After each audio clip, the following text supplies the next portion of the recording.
wabarakatuh. Jumpa kembali dengan Ahmad Mutakin. Kali ini kita nyambung setelah Kutai dan Tarumanegara. Kita akan membahas tentang kerajaan berikutnya. Kali ini kerajaan Buddha, yaitu Sriwijaya. Diberi gelar Nusantara 1. Nanti kita bahas kenapa ada kerajaan yang dikasih gelar Nusantara 1 dan Nusantara 2, ya. Pertama, kita ngebahas sumber sejarahnya. Sama seperti Tarumanegara, Sriwijaya juga memiliki 2 sumber sejarah. Yang pertama adalah berita atau catatan dari Tiongkok. Yang kedua adalah prasasti. Kalau Taruma, catatan Tiongkoknya ditulis oleh Fahin.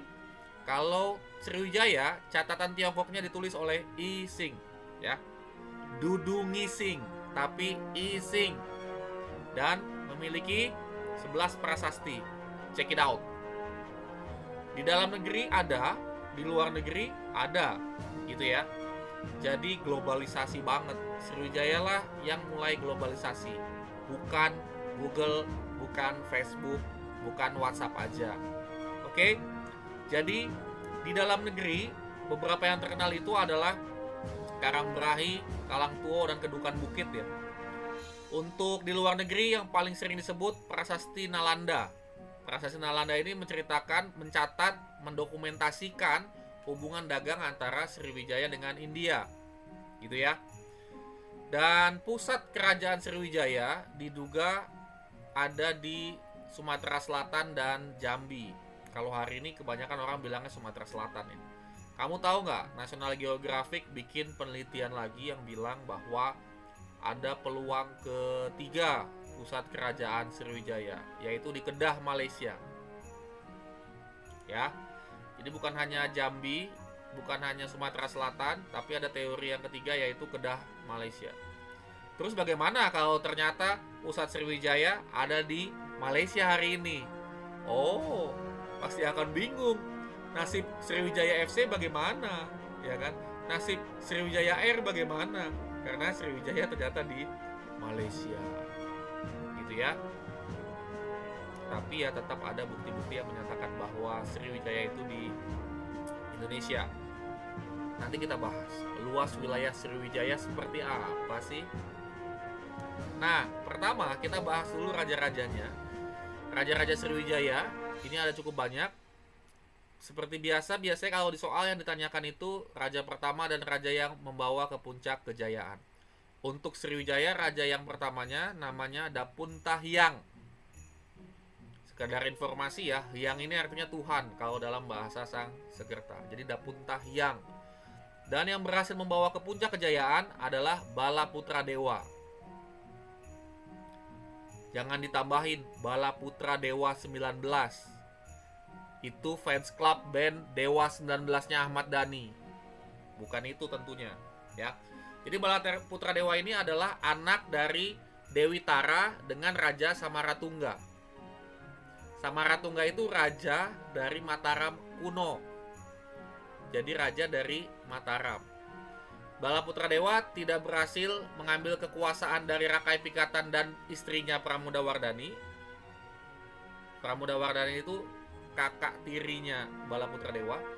Ketika tidak berhasil, kalah, dan didokumentasikan dalam prasasti di Ratu Boko. Akhirnya Balaputra Dewa pulang ke kampung emaknya, yaitu Dewi Tara.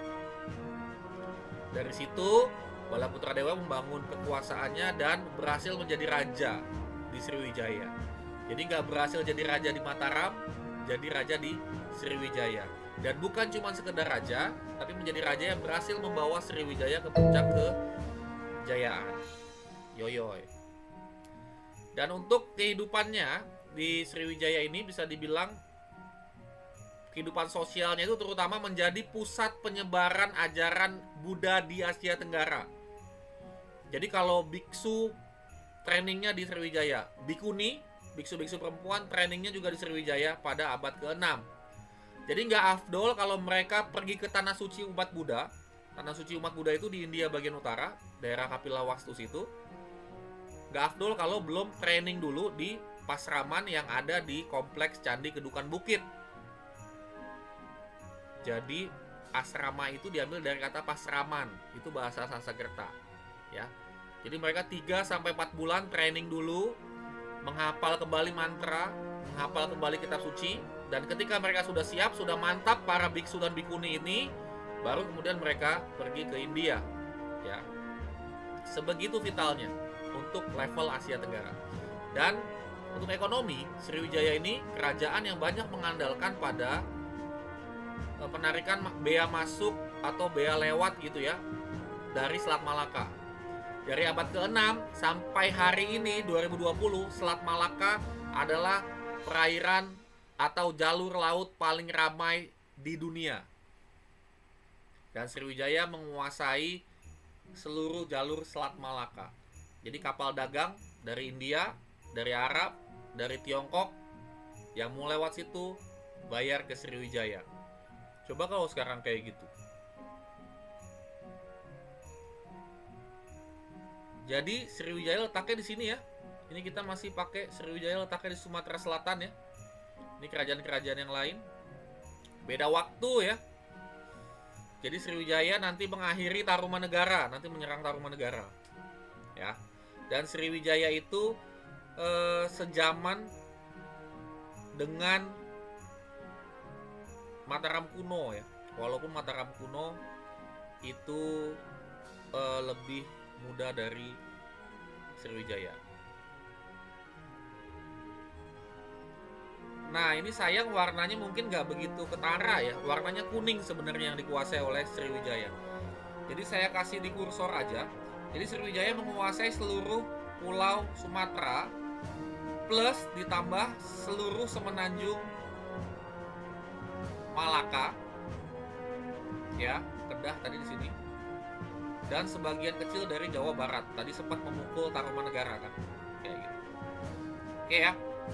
Nanti salah satu penyebabnya kemunduran dari Sriwijaya adalah serangan dari kerajaan India, kerajaan Kola yang tadi join, yang tadi mau dagang bareng, kemudian jadi berperang, gitu ya. Jadi itu disebut Nusantara satu karena kerajaan yang dikasih gelar Nusantara adalah kerajaan yang wilayahnya begitu luas sehingga mendekati wilayah Republik Indonesia hari ini. Wilayahnya begitu luas sehingga mendekati wilayah Indonesia, Republik Indonesia saat ini. Hanya ada 2 kerajaan Nusantara. Nusantara 1 adalah Sriwijaya, Nusantara 2 adalah Majapahit. Itu aja dari saya. Tolong like dan subscribe channel ini. Ini sumber-sumber gambarnya, biasakan menyertakan ini. Dan follow kami di podcast dan follow kami juga di Instagram. Terima kasih. Assalamualaikum warahmatullahi wabarakatuh.